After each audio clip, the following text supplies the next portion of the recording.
எல்சியூல உருவாயிருக்கக்கூடிய ஒரு மிகப்பெரிய பிரம்மாண்டமான படம் அப்படின்னு பார்த்தீங்கன்னா, நம்ம பென்ஸ் படம் தான். பென்ஸ் படத்த பொறுத்தளவுக்கு மோஸ்ட்டா பார்த்தீங்கன்னா, எல்லாருமே எதிர்பார்க்குற விஷயமே வந்து படத்துடைய அடுத்தடுத்த அப்டேட்ஸ் என்ன? படத்தோட அடுத்தடுத்த ப்ராஜெக்ட்ஸ் எல்லாம் என்ன? அப்படின்றது தான்.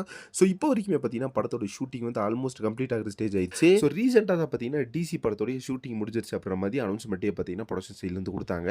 பட் நம்ம லோக்கியோட போர்ஷன்ஸ் அப்படின்றதெல்லாம் பார்த்தீங்கன்னா, கிட்டத்தட்ட ஒரு 2 வாரத்துக்கு முன்னாடியே வந்து பக்காவா கம்ப்ளீட் பண்ணிட்டாரு நம்ம லோகேஷ் கனகராஜ் அவர்கள். லோகேஷ் கனகராஜ் அவர்கள் அந்த போர்ஷன்ஸ் எல்லாம் கம்ப்ளீட் பண்ணிட்டு, நம்ம அல்லு அர்ஜுனாவ பார்த்து மீட் பண்ணி பேச போயிருக்காரு. ஏன்னா, அடுத்த ப்ராஜெக்ட் வந்து அல்லு அர்ஜுனா ப்ராஜெக்ட் தான். அந்த ப்ராஜெக்ட்க்காக பார்த்தீங்கன்னா, நம்ம லோக்கி அவர்கள் வந்து நம்ப அல்லு அர்ஜுனாவ மீட் பண்ணி நெறைய விஷயங்கள் பார்த்தீங்கன்னா, சேஞ்ச் பண்ணணும். நெறைய விஷயங்கள் பார்த்தீங்கன்னா, மாற்றி அமைக்கணும் படத்துல அப்படின்ற மாதிரிலாம் டிஸ்கஸ் பண்ண போயிருக்காரு. அதே சேம் டைம் பார்த்தீங்கன்னா, நம்ம லோக்கி இல்லாத போர்ஷன்ஸ் எல்லாம் டிசி படத்துல வந்து ஷூட் பண்ணிட்டு இருந்தாங்க. ஸோ இப்போ வந்து டிசி படத்த பொறுத்தளவுக்கு முழுக்க முழுக்க ஒரு பக்காவான ஒரு ஆக்ஷன் படம். ஒரு ரத்தம் தெறிக்க தெறிக்க ஒரு ஆக்ஷன் படமா இருக்கும். ஸோ இப்போ அதை தொடர்ந்து லோக்கி புரொடக்ஷன் பண்ற பென்ஸ் படத்த பார்த்தீங்கன்னா, இப்ப எல்லாருமே எதிர்பார்த்துருக்கிறதுக்கு மிகப்பெரிய ரீசனே வந்து ஸோ கண்டிப்பா இந்த படம் வந்து ஒரு வயலன்ஸான படமா இருக்கும். அது மட்டும் இல்லாம ராகவலான்ஸ் அதே மாரி நம்ம நிவின் பாலி, ஜெயம் ரவி இவங்கலாம் இந்த படத்துல இருக்காங்க அப்படின்றதுனால, இந்த படத்துக்கு கண்டிப்பா ஒரு மிகப்பெரிய மார்க்கெட் இருக்கு. மிகப்பெரிய எதிர்பார்ப்பு இருக்கு அப்படின்ற மாரி எல்லாருமே நம்புறாங்க. ஸோ அது மட்டும் இல்லாம இது ஒரு எல்சியூ படம். அந்த எல்சியூ படம்ன்ற காரணத்தினாலே பார்த்தீங்கன்னா, இந்த படத்த எல்லாருமே மிகப்பெரிய எக்ஸ்பெக்ட் பண்றோம்.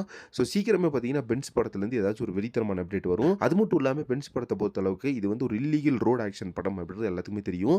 ஸோ இந்த ரோட் ஆக்ஷன் படத்த வேற லெவல்ல பார்த்தீங்கன்னா, வெறித்தனமா ஸ்கிரீன் பிளே வந்து குடுத்துருக்க போறாரு நம்ம பாக்யராஜ் கண்ணன் அவர்கள். ஸோ எல்லாருமே வந்து இப்ப டிசி படத்துக்கு எந்த அளவுக்கு எதிர்பார்த்துக்கிறீங்க அப்படின்றத கமெண்ட் பாக்ஸ்ல மென்ஷன் பண்ணுங்க. அதே மாரி பென்ஸ் படத்துடைய அடுத்தடுத்த அப்டேட்ஸ் என்ன வருது அப்படின்றத வெயிட் பண்ணி பார்க்கலாம்.